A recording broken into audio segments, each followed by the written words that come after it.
Anthony! Anthony, what's happened to you? Have you guys seen him? Hello? Timberwolves fans, are you there? Hello? Wait, let me find something to knock on. Hello? What's his location? I don't know where he is. Find him. Jumping up in front. Use the force, Luke. Doncic maneuvers for the Perfect. Got it! Got it! What a shot! Oh my God. He is the one. Remember, the Force will be with you, always. He dancing on him. He's playing electric boogaloo on him. France, y'all gotta declare war on Slovenia. Look at his footwork. Luka Jackson. He just turned Gobert into Tito. You motherfucker! You can't fucking guard me! This is the most backwards thing I've ever seen in NBA history. You mean to tell me you can get fouled, drop the ball because you got fouled, and it doesn't matter? A bit of foul here, but on an out of bounds call, they can only look at out of bounds. They cannot go back and decide that there was a foul call. Why isn't it possible? It's just not. Why not, you stupid bastard? What vengeful god made these asinine rules up? So you mean to tell me if Will Smith was sitting courtside and Jada McDaniels made a joke about Jada Pinkett, he could get up and slap Jada McDaniels, the ball could go out of bounds, and it would be a turnover? Unbelievable! Somebody find Adam Silver and make him walk the plank for this buffoonery. 2 mentions of Will Smith in back-to-back uploads, purely coincidental. But I tell you what isn't coincidental. Nas Reed's shot. What's Tactical Turkey doing? Hell yeah, that's Nas Reed, man. That was Nostradamus out there. He was simply electrifying. This game wouldn't have been the game that it was without him keeping the Timberwolves in it. He didn't let the fact that his star teammates got lost in the Bermuda Triangle deter him. Cat was 1 of 5 from 3, shooting just 25% from the floor. Jaden McDaniels 1 of 6 from the floor. And Anthony Edwards 5 of 17 on the night. He was aggressive in certain spurts of the game, pushing the paint to get to the free throw line. But what's happened to him these past few games? Them superpowers get neutralized. I can only watch in silence. Look at these passes from Luka. He had them thinking he was going to shoot it, and he passes it to an open Gafford. And he committed to the shooting for him and threw people up. Look.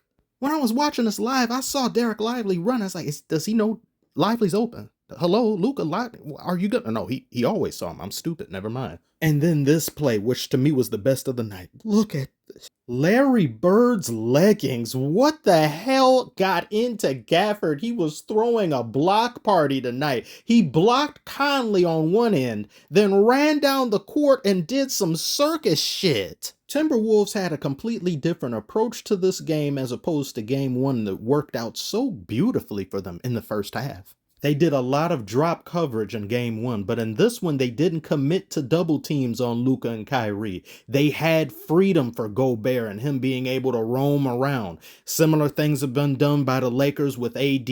Don't want him to mainly just stay on one person. They want to utilize his, I'm pausing already before I even say this, length to get around the court and guard different people. They were able to limit the effectiveness of Luka and Kyrie, particularly Kyrie, who had only 5 points in the first half.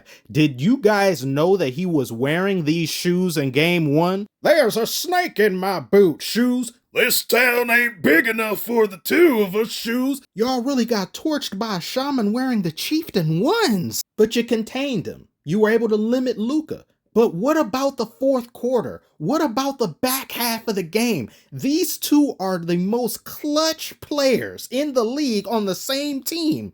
To have just one of them go off in the fourth is an issue, a big problem. But you got 2 of them playing alongside each other, and Luka was not playing good in the fourth. So I said, okay, they're going to rely on Kyrie to bring them home. And for the last few possessions, I'm thinking, okay, they're going to utilize a mismatch on Gobert. They're going to put Kyrie there. Kyrie has the quickness. Gobert can't possibly keep up with him. Fuck all that! Remember Rudy Gobert said he would lock Shaq up in what, community service? Them Defensive Player of the Year awards are from the Bronze Age. They are rusting like nobody's business. Gobert has become a liability in these late game situations. He doesn't provide you offense that's worth mentioning. He gets exposed by certain players on the defensive end. You know, the thing that he's supposed to be the best in the league at. He can spread COVID, but he can't spread the floor. So you got to rely on Karl Anthony Towns to do some things that Gobert just seemingly can't or refuses to do.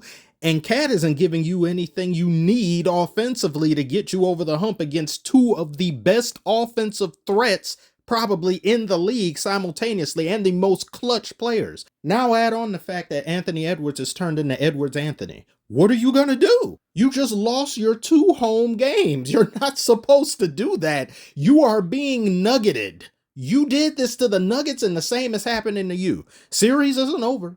Perhaps this could be a retread of that series. They go into Dallas and steal 2 games, but I don't know about that. It's not like these games are blowouts. If these were blowouts, I would feel way less confident in the Timberwolves' chances. But you guys just down the stretch, turning the ball over, offensive stagnation. My confidence in the Timberwolves has been shaken tremendously. I'm not about to say the Mavs are going to win because Lord knows I do not need to be wrong about anything else these playoffs. I have been religiously wrong these past few weeks. I should convert to false llama. Jason Kidd, he doesn't have these problems because it seems like whenever he challenges, the challenge is always successful. The man has a very high success rate thus far. In talking about the worst case scenario for the Timberwolves, let's say they lose. You've already exceeded expectations and then some. It looks so bright in Minnesota. The Timberwolves are a bit similar to the OKC Thunder in my opinion, and where the expectations aren't going to be championship or bust for them. They are new, fresh, young teams with a great perspective, great energy. So they're not going to be held to standard like some of these other teams, being the Celtics, being the Bucks when they came in here, the 76ers. It's not end all be all for them by any means. And when it comes to who I'm rooting for, I really love both of these teams and how they play and what they have to offer, and a lot of different players all along these rosters. That's what makes the series so difficult because I really just don't want to pick one over the other. I'd like for them both to get a ring this year, but that simply just isn't possible. So if the Mavericks end up going ahead, it just feels like this could be the Mavericks' year. They did such beautiful construction, fast construction this offseason in assembling this roster. I've already mentioned getting Derek Lively in the draft. You picked up Gafford, PJ Washington, great pieces to surround Luka and Kyrie with. And they have such great kinship and chemistry with each other. All the makings of a championship team. I'm not going to say anything more because watch next game, they get blown out by 20 and I'm like, oh my God. Oh my. Then the next, that's enough. We're not going to talk anymore. Game 1 was peak cinema. This is a peak sequel. This is Godfather Part 2. And Game 1 was Godfather Part 1. This is The Empire Strikes Back. And it's only going to get better. It's going to be more grittier. It's going to be a trench fight. And I love it. This is an amazing series. But tell me what you guys think below. Individual performances of players. What are the Mavs' chances of winning the title? And do you think the Timberwolves can swing back from this? Like and subscribe if you are new. Thank you all so very much for watching, and I will see you on the next one.